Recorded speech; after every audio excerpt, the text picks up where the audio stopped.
Hai guys. Yalah.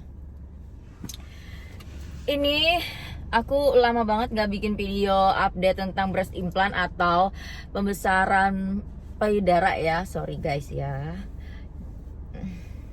Terus banyak yang nanya itu, kakak operasi di mana sama dokter siapa, di klinik mana? Aku jelas-jelas udah disebutin ya sayang, makanya kalian tuh dengerin baik-baik.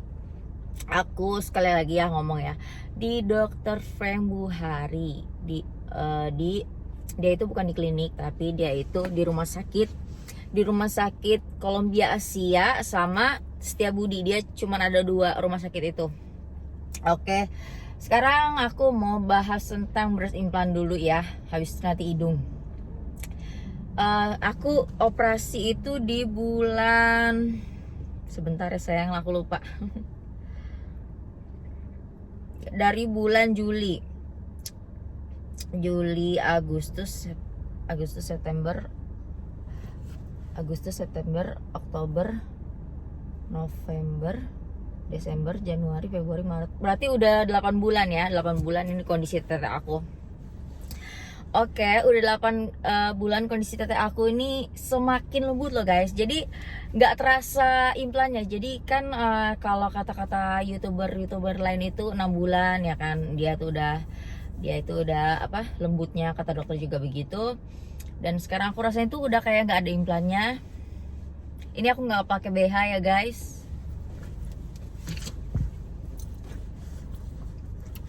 Aduh, mata aku capek banget, aku begadang. Ini aku nggak pakai apa nih, nggak pakai BH. Jadi sebenarnya tuh gini ya, kalau misalnya kalian mau breast implant, kalian sebenarnya harus jaga badan, jangan sampai gendut, jangan sampai kurusan juga. Kalau kekurusan, kenapa? Kalau kekurusan itu implannya itu nyetak banget. Cuman kalau kalian nggak mau si implannya itu kelihatan, kalian masukinnya implannya ditaruh di bawah otot kayak punya aku ini. Sebenarnya di bawah otot sama di atas otot sebenarnya nggak ada bahaya sama sekali. Cuman kalau aku bilang kemarin itu kan, kalau yang di atas otot itu dia lebih ke resiko capsular contraction gitu sih ya kan, gitu sih katanya ya kan. Kalau aku kan bukan dokter jadi aku nggak tahu. Sebentar ya guys, aku minum dulu.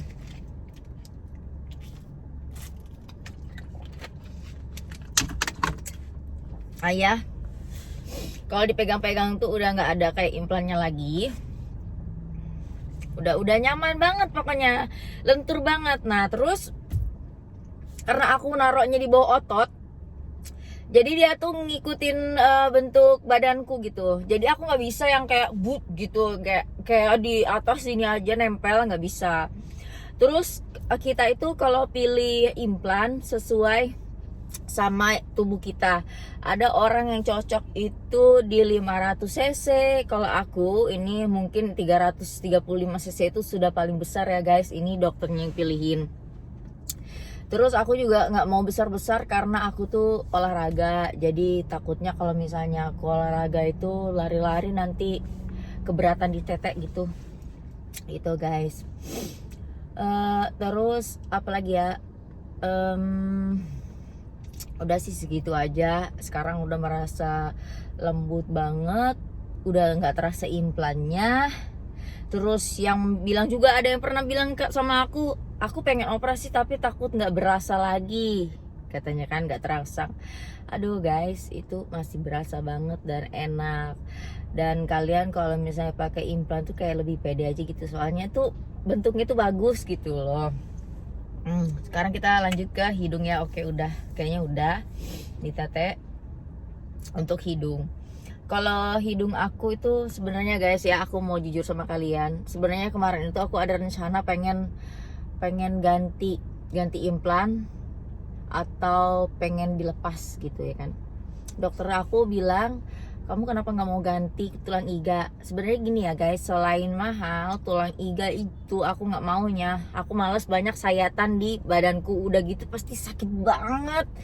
Aku operasi tete aja tuh sakit banget kan, apalagi kalau misalnya iga aku ini yang di bawah sini diambil lagi, jadinya sakit gitu. Terus aku ada bilang sama dokter bulan kemarin, bulan November, aku udah bilang sama dokter itu, aku bilang aku pengen lepas aja implannya dok gitu. Kenapa guys? Kenapa pengen dilepas? Gini nih, kalian perhatikan yang di sini itu kayak miring gitu kan. Ternyata itu bukan salah dokternya atau apa, bukan salahku juga. Kenapa bisa miring atau aku ketonjok atau gimana? Enggak, ternyata enggak. Kalian perhatikan ya, perhatikan baik-baik muka aku. Muka aku perhatikan baik-baik. Miring kan guys ke sini. Jadi kata dokter, ini bukan apa-apa. Aku nggak ada kebentur, nggak ada apa. Aku bilang sama dokter, kata dia, ini tuh gravitasi. Jadi si implan itu mengikuti struktur tulang tubuh kita guys. Jadi ngikutin kerangka gitu loh. Menurut aku iya sih. Menurut aku sih iya, masuk akal. Soalnya gini, aku juga perhatikan muka aku di foto sebelum operasi itu memang agak lebih miring ke sini. Karena memang strukturnya begitu, gini, nih. Ya kan? Kelihatan kan? Jadi ya kayak gitulah. Kalau masalah operasi hidung itu kalian gak usah ekspektasinya terlalu tinggi gitu. Wah, gue kalau misalnya habis operasi hidung nanti gue jadi cantik banget. Enggak, tergantung dari hidung kita. Jadi kayak gini guys, kalau misalnya kalian mau bener-bener tuh bagus hidungnya, jadi nggak bisa cukup pakai implan doang, nggak bisa. Jadi kalian harus ada dirombak kali ininya bentuk hidungnya, karena memang struktur mukanya juga begitu, jadi ngikutin gravitasi nantinya kayak gimana nanti. Jadi ya susah lah. Nah ya udahlah, sejauh ini mungkin aku merasa ya udahlah ngikutin aja kan, ngikutin gimana bentuk wajah aku. Terus nanti kan ini belum ada setahun aku operasi hidung itu. Jadi kalau kita belum 1 tahun terus dicopot itu takutnya jaringan kulit aku tuh rusak. Makanya aku tunggu sampai 1 tahun dulu, karena ini kata dokter nanti bisa berubah lagi karena ngikutin gravitasi. Aku juga nggak ngerti ya guys, tapi dokter bilang gravitasi gitu. Begitu guys. Nah oke, videonya cukup segitu aja kali ya. Sorry ya kalau ngomongnya cepet dan belibet. Memang aku tuh bukan bukan ahli dalam berbicara gitu.